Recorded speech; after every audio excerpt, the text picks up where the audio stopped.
Good evening, everyone. Welcome to Harvard's John F. Kennedy School of Government and the John F. Kennedy Jr. Forum.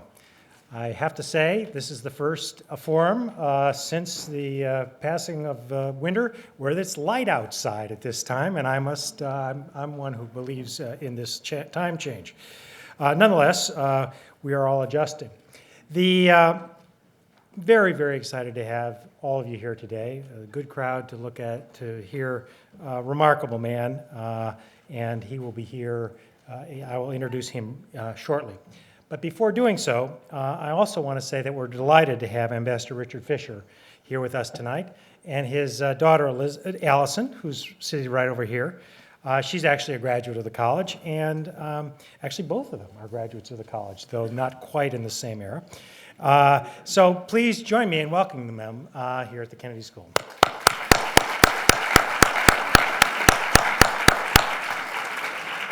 The reason for Ambassador Fisher being on stage tonight is a very special Fisher Family Lecture.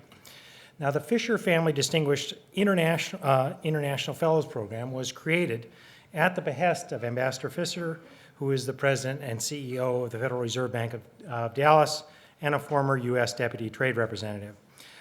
His wife, Nancy, and the family of the late U.S. Congressman James M. Collins of Dallas, Texas, Nancy's father, they all together created this remarkable lecture.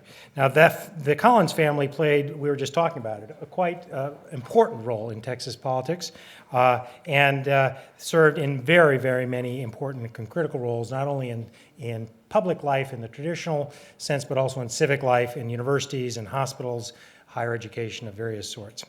So with this program, Harvard University recognizes the Collins family and the Fisher's family's long-term commitment to these ideals of democracy, leadership, and public service. And among the other previous Fisher family lecturers have included Lee Kuan Yew, Ernesto Zedillo, Fernando Enrique Cardoso. So it's a very great honor to have it here today. But I want to open by asking Richard Fisher to say just a few words. And I should just say he's a very good friend of the school, a friend of mine, but a remarkable public servant in his own right. He is one of those classic people who has indeed crossed the many boundaries between business, government, and civil society.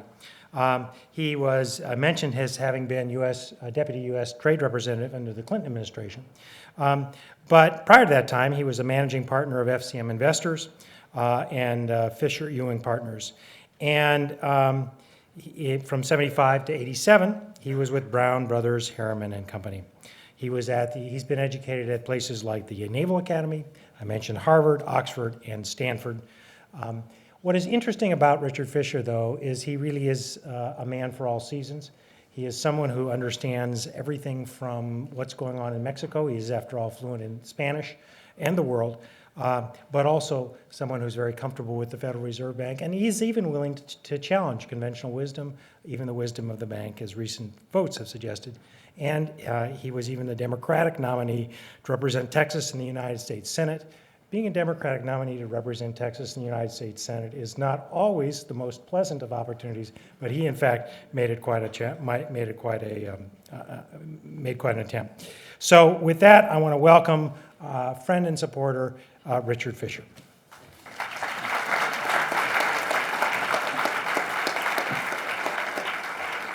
Well, I just want to welcome Prime Minister Howard here and his wonderful wife, who's seated next to Graham Allison and next to Dean Elwood's wife.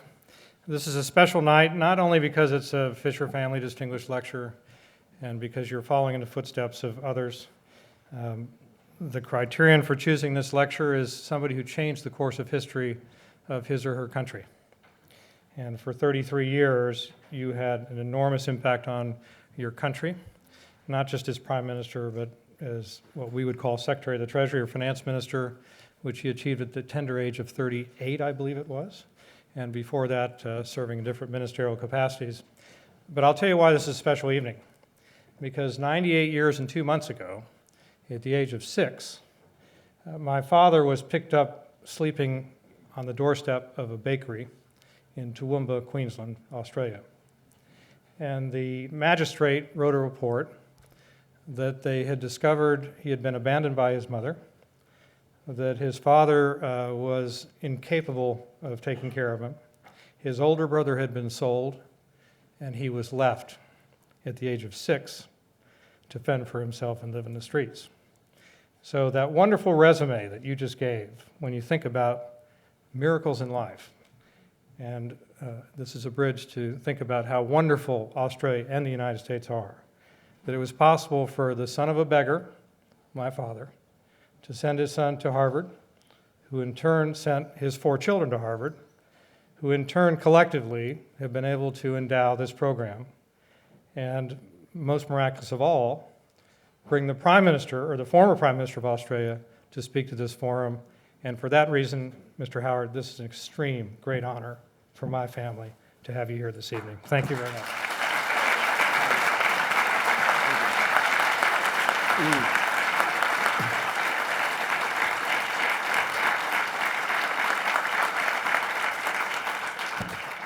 Thank you very much, Richard, Dean Elwood, other distinguished guests, ladies and gentlemen. I start by thanking the Fisher family for the opportunity of giving this talk tonight and appearing for the first time in my life at this very famous School of Government here at Harvard University.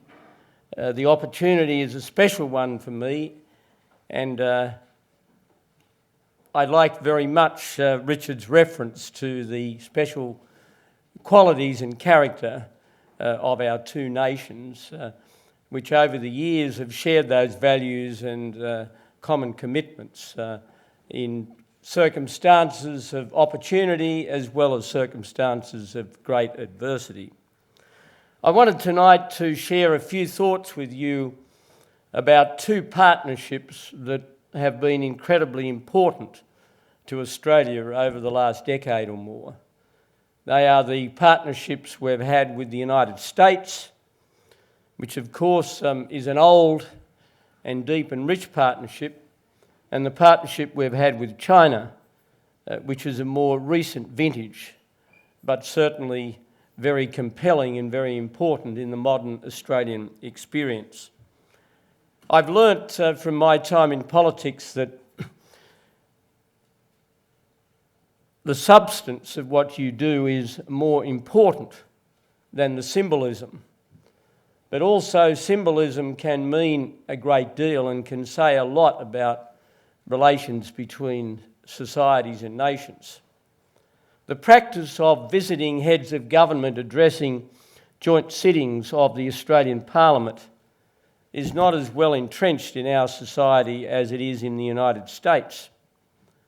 Indeed, that honour has only been extended on half a dozen occasions in the more than 100 years of the Federated Australia.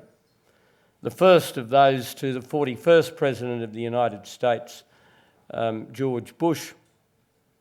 But in October of 2003, a rather unusual event occurred, and that is on successive days, the current President of the United States, and the current President of China, Hu Jintao, addressed joint sittings of the Australian Parliament.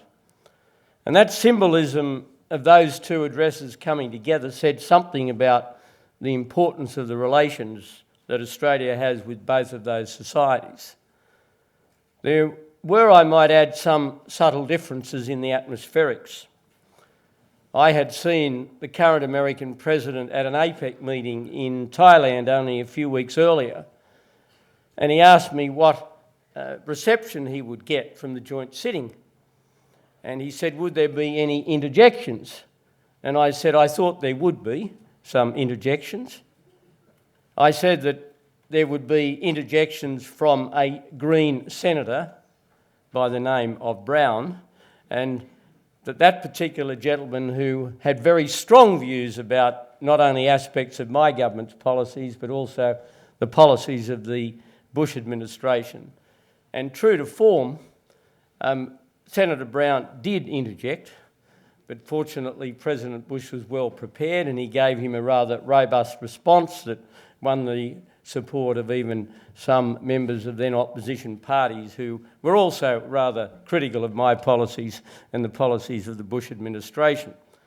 The interesting consequence of that, of course, was that there arose amongst the advisors of the visiting Chinese president an extraordinary sensitivity that there might be a repeat of that during the Chinese president's address. And at one stage we thought that the address may in fact not take place because assurances were sought from us that there would be no interjections, and we were not able, of course, to give any such assurances. And fortunately, though, from the point of view of the harmony of the relationship, time went ahead, the address went ahead.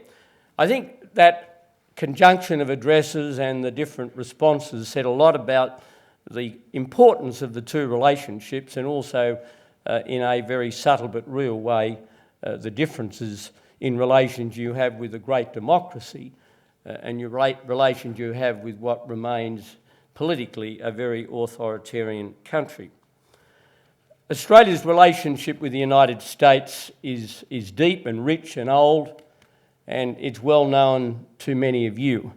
Australia is the only country in the world to have fought alongside the United States in every military conflict in which the United States has been involved since World War I. But of course the things that we share in common, most importantly of all, are the values of respect for individual liberty and freedom, and our passion for democracy, and our view that democratic forms will be embraced by all the peoples of the world who have the opportunity of sampling them. But in the last 10 to 15 years, we have built a very rich relationship with China. When I became Prime Minister, I committed myself to a number of things, and one of which was to avoid any kind of phony choice to be made by my country between our history and our geography. Australia is atypical in that we're a Western society in an Asian Pacific environment. We have deep historic and cultural links with the nations of Europe, most particularly Great Britain and Ireland, but not only because of the patterns of post-World War II immigration. We have a long historical association and shared values with the United States, but our immediate strategic circumstances, our economic and our political future will for all time be very much in the Asian Pacific region. And in a sense, a metaphor for the mixing of those two things has been the development of the relationship between Australia and China. China has now become, just very recently, our major export destination. I don't suppose in relative terms there has been a more direct economic beneficiary of China's extraordinary economic expansion over the past decade than my country. China's voracious demand for resources, the remarkable level of economic growth that that country has enjoyed, has been of tremendous direct benefit. My experience in dealing with the Chinese leadership at the highest level over a period of 12 years is twofold. First, the Chinese are intensely pragmatic. Where Chinese national interests are involved, there is a single-minded pursuit of a particular outcome. Where a Chinese national interest is not involved, they can, in a very practical and pragmatic way, be incredibly accommodating. I remember in the lead-up to Australia's decision to join the coalition of the willing in Iraq, there was a visit to Australia by the former Chinese Premier, Li Peng, who many of you will know was regarded by history as principally responsible for the suppression at Tiananmen Square. He had just finished his term as Chinese Premier. We had a lengthy discussion. We talked about trade, we talked about bilateral relations. He was in fact visiting my country to mark the 30th anniversary of the establishment of diplomatic relations between Australia and China in 1972. He made it very clear that although his government had a position in relation to Iraq that was different from mine, it was not going to get in the way of relations between our two countries, and the issue was dismissed in a very brief exchange which covered no more than 2 or 3 minutes of a 45-minute discussion.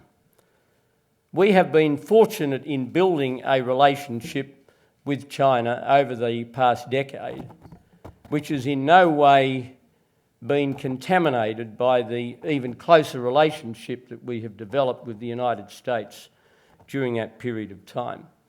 We take the view that China's growth is not only good for China, but it is good for the whole world, and most particularly the Asian Pacific region. We think it's a remarkably good thing to see a nation of such size and of such history and such a special culture to be developing economically and in the process lifting tens of millions of people out of poverty. And of course, China is at the very centre of an historic shift which is occurring from the Atlantic to the Asian Pacific region. China is at the centre of this shift in the world's middle class. It's been estimated by the World Bank that in the year 2030, some 500 million people that can be broadly described as middle class will be located in the Asian Pacific region. China, of course, being still an authoritarian country, will, in my view, face some accounting at some time with ideology. I hold the view that it is impossible in today's world, particularly of rapid and instant communications, it's impossible for a nation to remain simultaneously economically liberal and politically authoritarian without some inevitable stress and some inevitable clash occurring. This is a view that's hotly disputed whenever it is raised with the Chinese leadership. The view is taken that those matters are being attended to and that democratic forms are emerging. But my experience has been to the contrary. Let me relate a direct personal experience which seemed to underline the point. I had the rare experience in 2002 when I visited China of addressing a gathering of the cadres of the Central Committee of the Chinese Communist Party, and it was the first occasion I was told that the leader of a Western political party, particularly one of the centre-right, had been invited to address such a gathering. It was a good exchange. I talked about my country, I talked about relations between the two countries, and then I was asked how on earth it was possible for somebody who talked about good relations between Australia and China to have met the Dalai Lama, who had recently visited Australia. I tried patiently to explain that in a democratic society you listen to all points of view and you meet all comers. That was still unconvincing. I then drew on an experience in Australian history, which is probably not known to many of you here, and that is that way back in 1952, at the height of the Cold War, a proposal was put forward to alter the constitution of the Commonwealth of Australia to proscribe the Communist Party of Australia as an illegal organisation.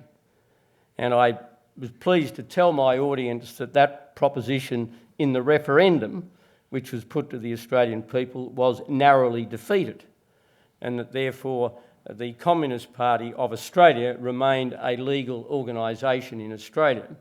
And therefore I would hope that the cadres of the Communist Party of China would understand that if it was good and proper that that be the case, then it was good and proper that the current Prime Minister of the Commonwealth of Australia should be able to meet the Dalai Lama. I'm not entirely certain that that was a convincing explanation either, but it seemed to me about the best way in which I could deal with the scepticism of the cadres. There are some people who see the relationship between Australia and the United States side by side with the relationship between Australia and China as being some kind of zero-sum game. Some even imagine naively that we should be some kind of broker between Washington and Beijing. That, of course, misunderstands the nature of the relationship. It also misunderstands the fact that our relationship with the United States has never been in any way directed towards China or indeed directed towards other countries. Our relationship with China got off, certainly the relationship between Australia and China when my government was elected to office in 1996, got off to an extremely difficult beginning. And there were tensions, particularly in relating to issues affecting the Taiwan Straits and the support that we had expressed for the position of the Clinton administration in Washington. And I recall having a very difficult but ultimately extremely fruitful meeting with the then Chinese President Jiang Zemin in the margins of the APEC meeting that took place at the end of 1996 in the Philippines. And we both agreed that the future of the relationship lay in emphasising the things that we had in common and without an overemphasis on those areas where our approach was going to differ. And it helped very much to lay the foundation of the strong relationship that has developed over the last decade. I think it's fair to say two other things concerning the relationship between Australia and China on the one hand and Australia and the United States on the other. And that is that I believe both China and the United States have handled their relationship concerning the perennial flashpoint, and that is Taiwan, with a great deal of skill and pragmatism over the past few years. We in Australia exhort all three countries to exercise great restraint, and I think American and Chinese policy has been, in a pragmatic sense, reinforcing. We all follow with some interest the desire of the Taiwanese authorities to have some kind of vote on the status of Taiwan. We would hope that if that does occur, that the outcome is sensible and recognises the inevitable, in my view, coming together at some time, perhaps well into the future, of Taiwan and the People's Republic. I think the other observation I would make is that I believe the current American administration has received insufficient acknowledgement of the success of its policies in Asia. I think it has very intelligently and pragmatically developed far more deeply its relations with Japan and with India, and in the process, without in any way being provocative, has provided some counterbalancing to China. Can I end with saying something about China's relationship to the issue of our times, and that, of course, is global warming. It is impossible, in my view, to have any kind of lasting world response to the challenge of global warming that does not involve the developing countries. China, of course, in the not-too-distant future, will pass the United States in the volume of its greenhouse gas emissions on present projections. And unless there is an accommodation within some overall agreement in relation to that, in relation to China's involvement, then no lasting world agreement is going to be achieved. This is not going to be an easy matter.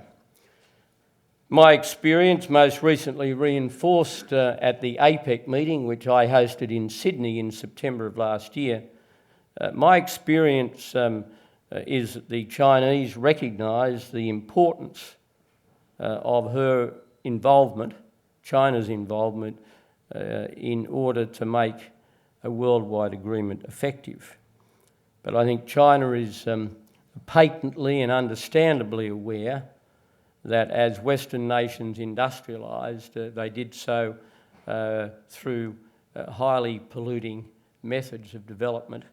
And I'm not persuaded that the Chinese are going to lightly surrender the opportunities of economic growth that present themselves, and they are now enjoying in a very rapid and impressive fashion.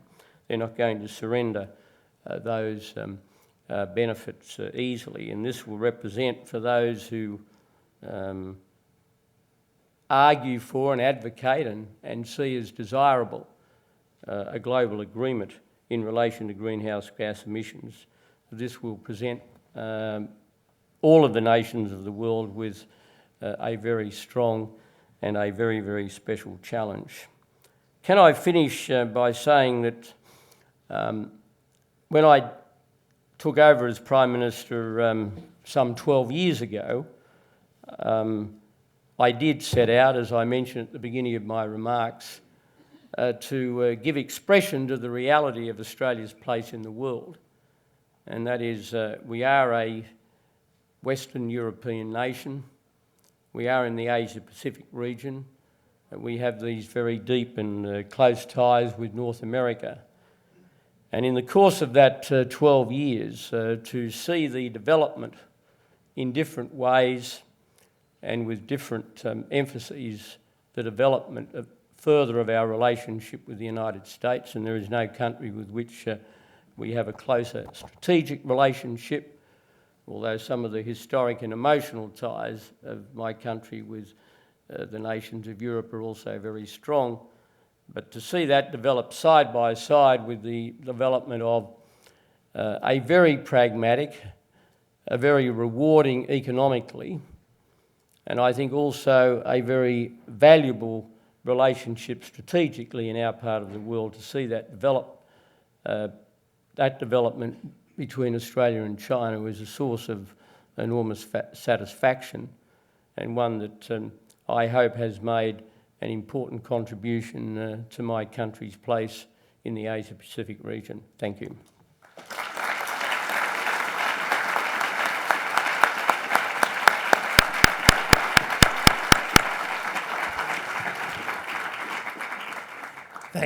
Thank you, Mr. Prime Minister. Thank you for your remarks, and also thank you for your leadership in Australia. During your time as Prime Minister, you presided over an astonishing period of growth, I think averaging close to 4% per year.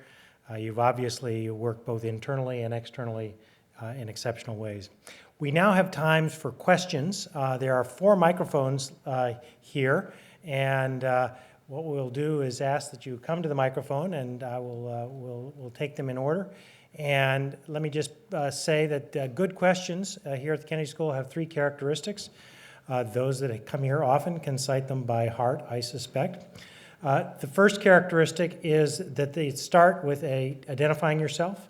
The second is that they are short and contain one thought, as in one question. And the third is they end with a question mark. So with that, let me turn here to the first question.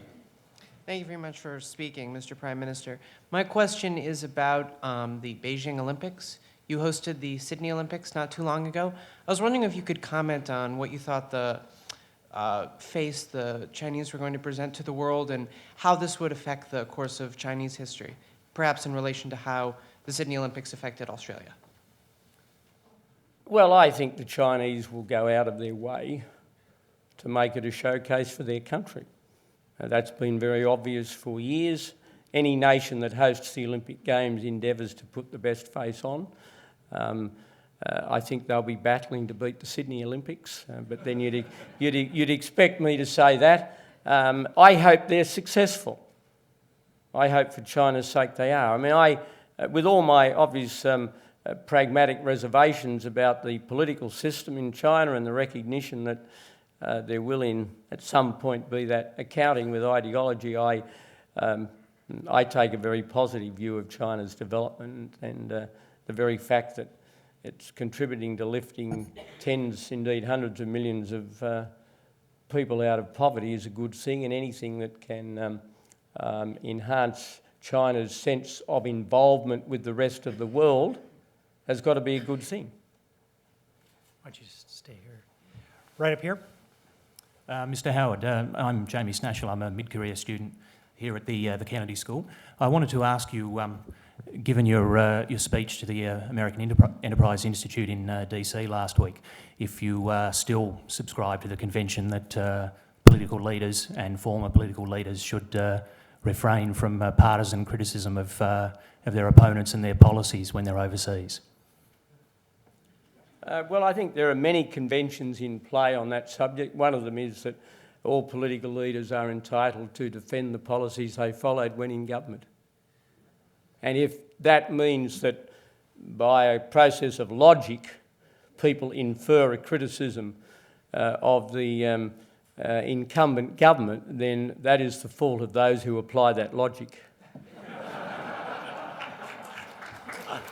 Right up here.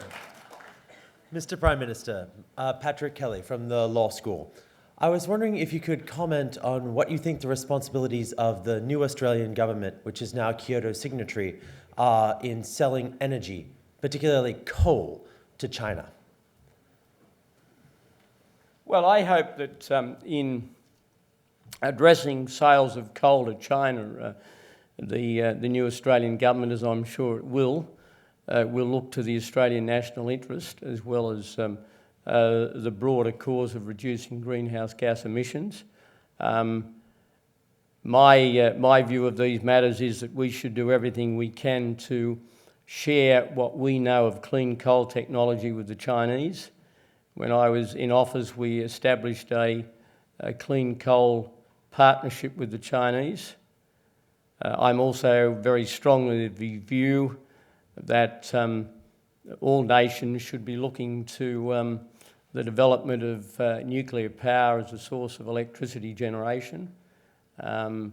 According to my understanding of the science, and there may be some in this room who would dispute this, my understanding of the science is that if you want baseload power generated, you've only essentially got two sources. You've got fossils or nuclear. I'm not convinced on the science that renewables can produce baseload power. They can produce a certain volume of power, but not baseload power. And in any event, some resistance is developing in certain countries to the disfiguring of the landscape that's involved in some of the renewables. So, look, we have huge reserves of coal. We are the largest coal exporter in the world.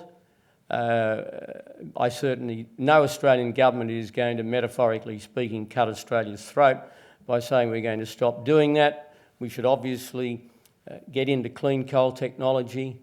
I'm in favour of nuclear.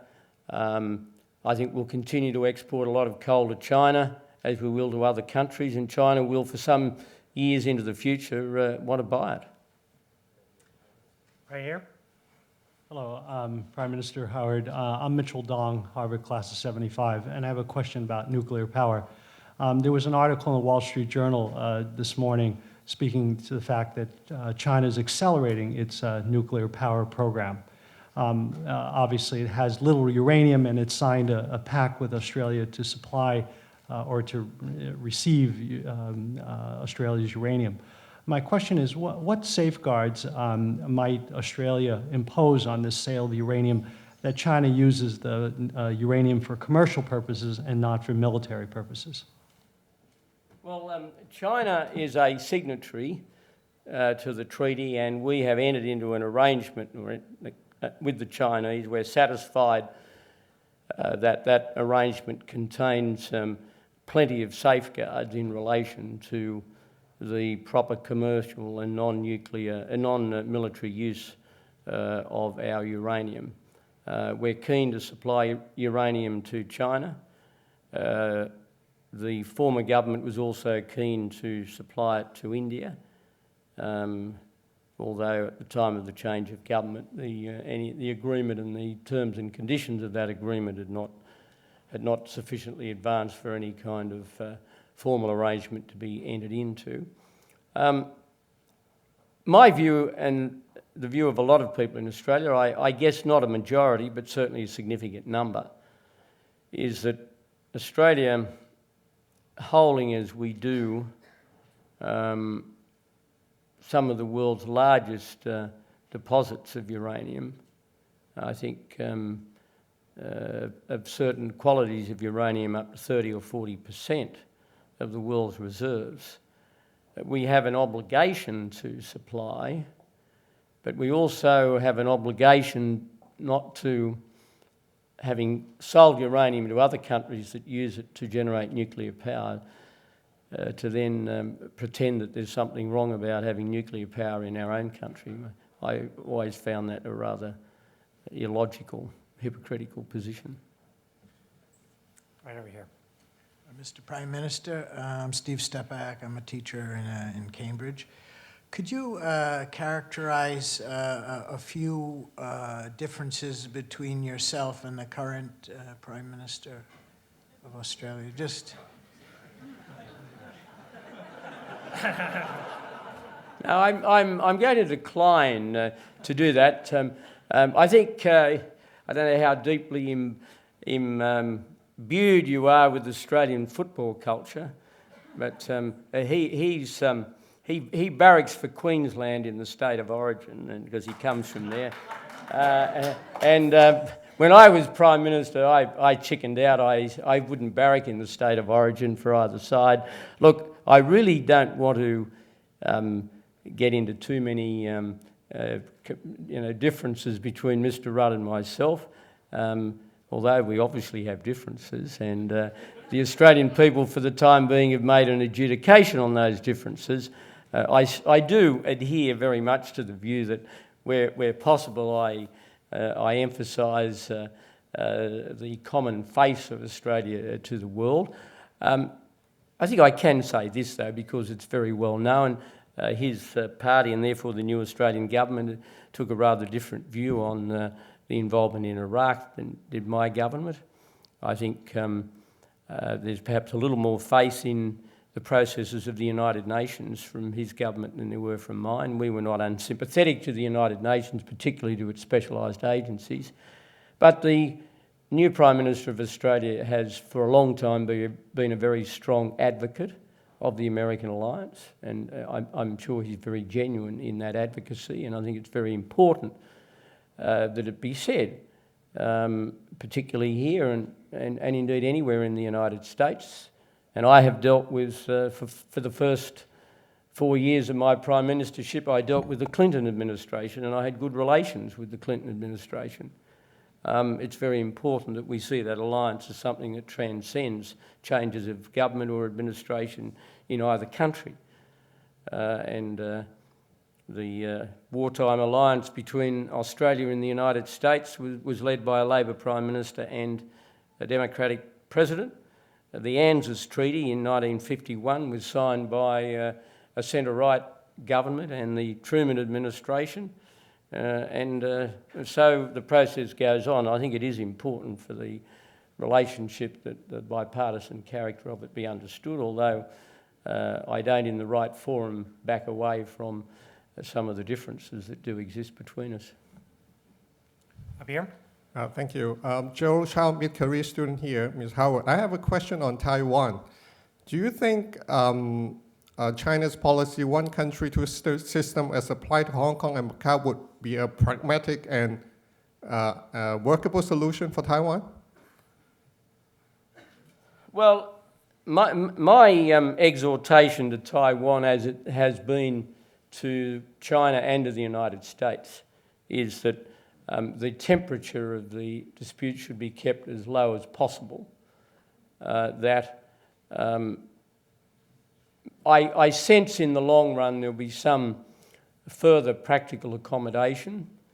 I support and have for a long time a one China policy, which affords, in a diplomatic legal sense, recognition to the government in Beijing as having responsibility over the whole of the area, but in practical sense we all recognise the separate entity which is Taiwan, and Taiwan of course under the name of Chinese Taipei is represented, or her economy rather is represented at APEC meetings, and at the 12 APEC meetings I attend, or 11 rather, that all seemed to work extremely well. Whether that ultimate accommodation takes one form or another, I don't want to offer a view, but I think the last few years have seen commendable restraint, a mature and pragmatic understanding of the need to keep the temperature down. I mean, nobody wants a high temperature clash between the United States and China over Taiwan. We don't want it, the Americans don't want it, and I don't believe the majority of the Taiwanese want it. And I think it's just one of those issues that if people retain a degree of restraint and maturity and common sense, is one of those issues which the passage of time will resolve. Up here. Thank you. I'm Anna Kim. I'm a freshman at the college. If I could just turn your attention to Australian domestic politics. So just back home. You were saying earlier in your speech that you believe that substance was more important than symbolism. So the question that I have is, what are your comments about Prime Minister Kevin Rudd's saying sorry to the Indigenous Australians? Do you think that it's just an act of symbolism, or can we expect to see substance to back it? Thank you. Well, that's a very specific question. I'll be very happy to give it a very specific answer. What I said in my speech was that substance was more important than symbolism, but I also acknowledge that symbolism can be important and was important in its own right. I was Prime Minister for 11 and a half years, and I declined on behalf of the then Australian government to sponsor an apology of the type that's been given by the new Australian government, and I did so for three reasons. The first is I do not believe as an issue of principle that one generation can assume responsibility for the acts and deeds of an earlier generation. I don't accept that as a matter of principle. And my second reason was that the circumstances of the removal of Indigenous children, when those policies were practiced, were not uniform. In some cases, the children were wrongly removed. In other cases, they were removed for good reason. In other cases, they were given up. And in other cases, the judgment on the removal is obscure and difficult to make. And that was a view that was expressed very strongly a few weeks ago by somebody I regard as probably the voice of contemporary Indigenous Australia, more so than anybody else, Noel Pearson of the Cape York Indigenous Council, who expressed that view.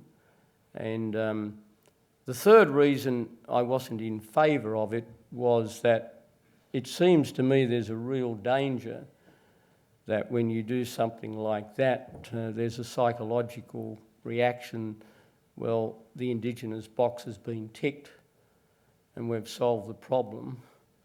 And the commitment to do practical things such as reducing the gap between the life expectancy of Indigenous Australians and other Australians, which is unacceptably high, and those sorts of things are pushed into the background.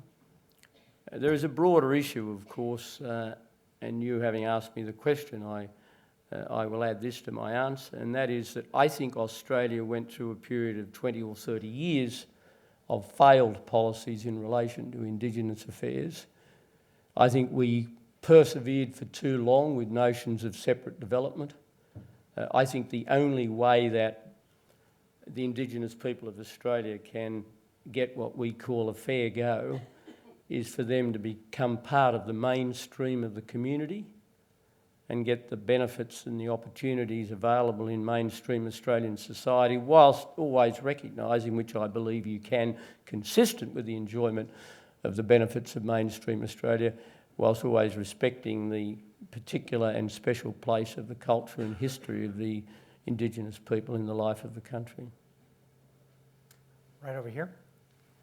Hello, Prime Minister. My name is Teresa Tui. I'm a member of Massachusetts, just an interested party. I had the opportunity to, just an average citizen in Massachusetts, who got the chance to come to Australia to observe your election in the fall. And I'm wondering, I believe that the two symbolic acts that Kevin Rudd has implemented in his administration is the signing of Kyoto, as well as his sorry policy. And I'm wondering, what lessons have you learned from the election? And if you had to redo the campaign, what might you redo? Well, I guess the first lesson I learnt was that you win some and you lose some. I did have the opportunity of winning 4 elections. And look, I'm not going to give an instant retrospective. You did mention Kyoto. Look, my position on Kyoto was a very simple one, and that is that the potential constraints of us signing Kyoto, particularly when you looked at the possibility that Annex II countries would not assume the same obligations as we might have assumed, and as a result we could be put at a trading disadvantage because there would be penalties on industries opening up in Australia which would not be applicable to industries opening up in other countries. That was a sufficient argument, to my mind, until you had a more embracing international agreement for us not to sign. The irony, of course, about Kyoto for Australia, leaving aside whether we should or shouldn't have signed it, the irony is that unlike a large number of the countries that did sign or did ratify, I mean, we signed Kyoto, we didn't ratify the protocol, the irony is that a large number of those countries, particularly European countries and Canada, another example, are way above their Kyoto targets, whereas Australia is actually going to meet or go damn near spot on meeting her target of 108 over the 1990 levels. And let's be candid about there's a certain amount of how shall we put it, a creator's rules in relation to Kyoto. I mean, it always struck me as very interesting that the way the targets were set meant that the benefits of the deindustrialisation of Eastern Europe neatly coincided with 1990 and the closure of all those pits in the United Kingdom were also fairly easily and coincidentally embraced in measuring increases in greenhouse gas emissions against a 1990 benchmark. Now, obviously Australia wasn't part of the creation in quite the same way as those countries were, but I am very proud of the fact that we are going to meet our target without having signed it, which is a damn sight better than many European and other countries have been able to boast of. Sorry, one question per person. Let me actually take advantage of being the chair to ask my own question. We have a big project going on here at the Kennedy School called Acting in Time. And it's trying to deal with things such as climate change, but many others, demographic change and the others, where it's pretty obvious that long-term costs are looming. But short-term action or acting sooner rather than later would be a lot less expensive than waiting to act much later. Now, you've talked about the inevitability of democracy in China and democratic institutions. We obviously focus on them heavily here. But one of the great challenges of democratic institutions is, in fact, to think and focus on the long term. How did you wrestle with those challenges, and what advice would you have as countries struggle in a system that tends to be conscious of the next election down the pike and thinking about how to take on short-term costs for very long-term benefits? Well, I could point to 3 or 4 policy positions that my government took that did look to the longer term, but which had a short-term political cost supporting nuclear power. I mean, the majority of Australians at the present time, although it's a smaller plurality, you call it, don't you? It's a smaller difference now than it was. Are still opposed to nuclear power, but I think it's inevitable my country will embrace nuclear power. We have to, at some point. So we had a policy of moving towards that. We introduced a broad-based consumption tax in 1998, which wasn't horrendously popular when it was introduced, even though it was accompanied by some reductions in personal income tax, but it did help to lay a base for economic growth. And we also made some changes to our labour market that would be quite unexceptionable to an American audience, which I think long-term were important. And I expressed the view in my speech to the American Enterprise Institute that I was questioned on earlier, expressed the view that that particular change, if it's altered by the new government, then I think that will be a mistake from Australia's economic point of view. Now, I don't pretend that we had no eye to the short term. Of course, it's a mixture of the two. I often said to my colleagues that it's better to be 90% pure in government than 120% pure in opposition. And you might want to vary the percentages, and some of my enemies did. They never thought I was anywhere near 90% pure in government, but the point simply is that it is a mixture of the two, and no government is successful if it is ideologically zealous without any sensitivity to political compromise, but unless you have some kind of philosophical touchstone, unless you're guided by a broad set of values, then you're not going to succeed. Right here.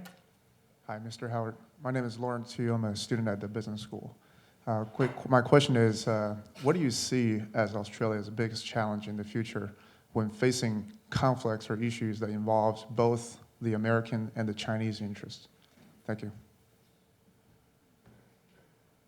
Well, I take the optimistic view, the very optimistic view that we don't seek to have clashes. I mean, clearly we have a closer political, emotional and strategic relationship and historic relationship with the United States. I mean, that goes without saying.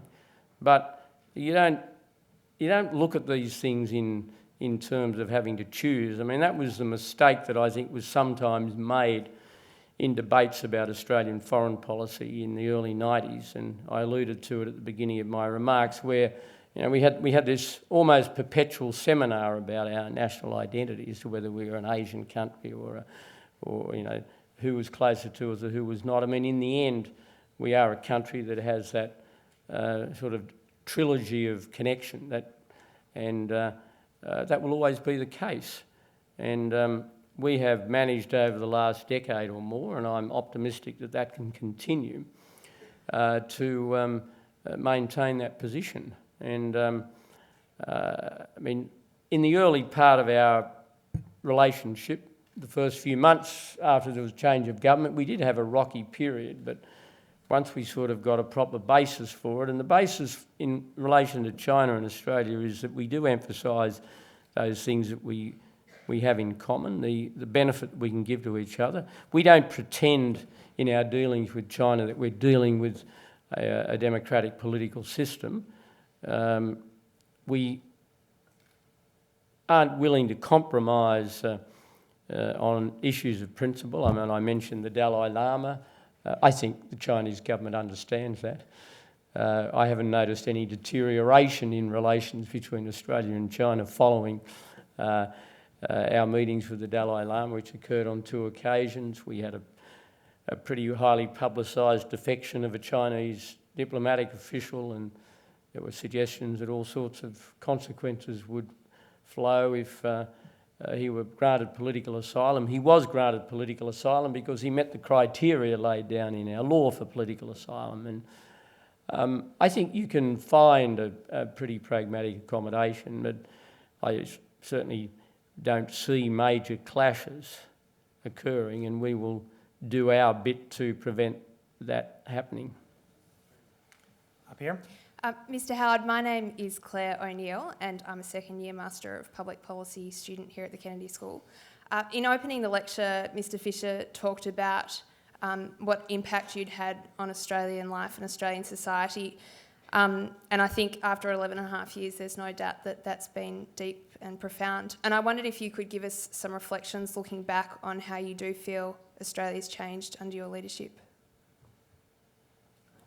Well, I touched on one of the things a little earlier, just a moment ago rather, that I think we were having a rather pointless debate about our identity in the middle 90s. And I think we've shed that rather pointless debate, and I think we have got a very clear view which is fundamentally very positive about Australian history and the Australian achievement. And I do see it as an achievement. I think it is a remarkably successful country. There are plenty of blemishes in our history. There are plenty of things of which we shouldn't be proud of. That it applies with any nation. So I think our sense of national pride is stronger now than it was in the middle 1990s. It's less ambiguous. And I think that's tremendously important. I think we have been able to manage the trilogy, if I can put it that way, of our relations extremely well. My critics said in 1996 that Asian leaders wouldn't deal with me, that we would project an insensitivity towards the countries of Asia. That didn't turn out to be the case in any sense.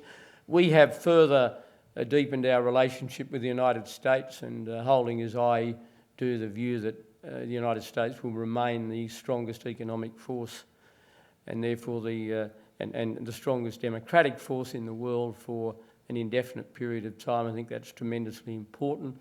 The free trade agreement between Australia and the United States will grow in significance as the access to the giant government procurement and service sector of the United States becomes more and more available to Australian participants, and that's very important to our future. Obviously, the economic performance of our country is remarkable. We have a 33-year low in unemployment. We have no net federal government debt, none at all. And that gives us a significant fiscal buttress against what storms may be around. And we have a very open society, and we have an immigration intake which is rising each year and which is completely non-discriminatory. I'm afraid we have time for just two more questions right here. Thank you. Mr. Prime Minister, my name is Wang Chuanxin, visiting scholar of Fairbank Center. My question is it possible that the one suggested democratic coalition of USA, Australia, India, and Japan will come out one day to contain China? Why and why not? Thank you.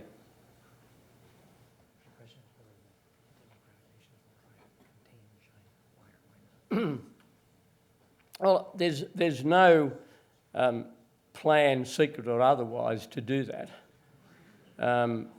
It is a natural thing that democratic nations will come together. During the APEC meeting, as the three partners in a security dialogue that we had, President Bush and the then Japanese Prime Minister, Mr. Abe, and myself had a meeting. And when you share a democratic system, you inevitably have interests and pursuits and values that you don't have with countries that aren't democratic. I think it's been a significant achievement of American foreign policy in Asia in recent years to reach out to India. I know that President Bush's visit to India in 2006 had a very big impact on the government of that country, because it was always an oddity to me that the largest democracy in the world, which India is, had very little to do with the most powerful democracy in the world in a diplomatic sense. Now, we all know that that is a product of the fact that in the Cold War days, India was, in the eyes of many, almost sort of pro-Soviet, non-aligned. That has changed, and I think that development has been very, very good. But the fact that America and Australia and Japan have come together so closely, and the fact that there's talk that India is sort of part of that, is not in any way directed towards the containment of China. I mean, I think it's a mistake to to look at China in terms of containment. I mean, China is a reality, and we have to share the future with China. China shouldn't expect an undue portion of the future, but she's entitled to her due portion of the future. And it is a remarkable historic achievement. And like every other country, China is going to run into difficulties, and they'll face that accounting with the ideology of which I spoke earlier. I think they'll also face a challenge some years down the track in relation to demography because of its one-child policy. So China is not going to be without, and of course they've got this huge environmental issue as well. But I don't see the coming together of the Pacific democracies plus India as some attempt to contain China. Bear in mind that there's been an outbreak of democracy in Asia. The country that keeps getting missed when one talks about democracy in Asia is Indonesia. I mean, the transition to democracy in Indonesia in the last 10 years, particularly under the current President Yudhoyono, has been remarkable, and it is of great historic significance because Indonesia is the largest Islamic country in the world, or the most populous Islamic country in the world, and for it to be practicing and imbibing democracy to the extent that she has is hugely important and very valuable in the ongoing fight against Islamic fascism. This will be the last question right over here. Mr. Howard, my name is Eric Procco. I'm a graduate student here at Harvard. Last year, while Prime Minister, you made very direct criticisms of the Democratic Party here in the US, and in particular Barack Obama, claiming that the party was the terrorists' choice in Iraq. As the primaries have developed and viewpoints have become more clear, do you still stand by those criticisms? Well, I don't think I said the Democratic Party was. I mean, we're all entitled. We all have flights of rhetoric on occasion, but I certainly wasn't saying that. Look, I was asked a question about a particular view expressed about withdrawal from Iraq. I mean, my position on Iraq is well known. I think the events of the past few months have vindicated the decision of President Bush to support the surge. Now, I know that's not a universally popular view, but it's my view, and my view has not altered in relation to the surge. I think there are signs of significant change and improvement in the country, and I hope that whoever becomes the President of the United States, that the progress towards a democratic Iraq continues. Now, as to the current views of either of the Democratic candidates, I mean, I'll stay out of that. I think it's a fascinating contest, and I'm watching it very, very closely, and it's a wonderful time to be following politics in the United States, and the glories of cable television mean that you don't have to be here to do so, and it's fascinating, and I hope it continues to be fascinating right up to the time of the two conventions. Thank you. Any final words? Yeah.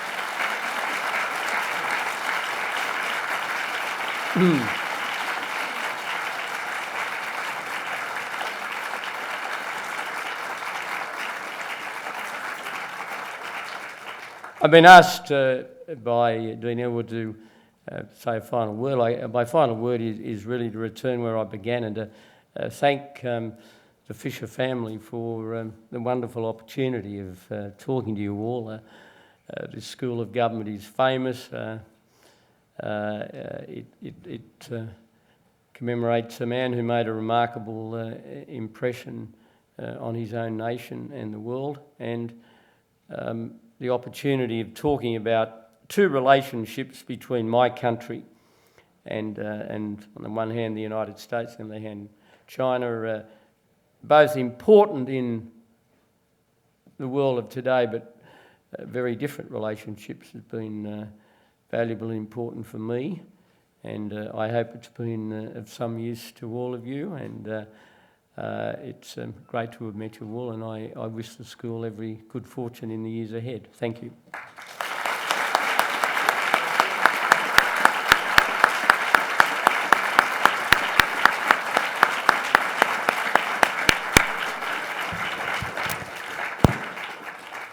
Thank you, Mr. Prime Minister, for your thoughtful words and for joining us. Thank you to the Fisher family and the Collins family for this outstanding opportunity. Safe journeys home. Thank you all for being here.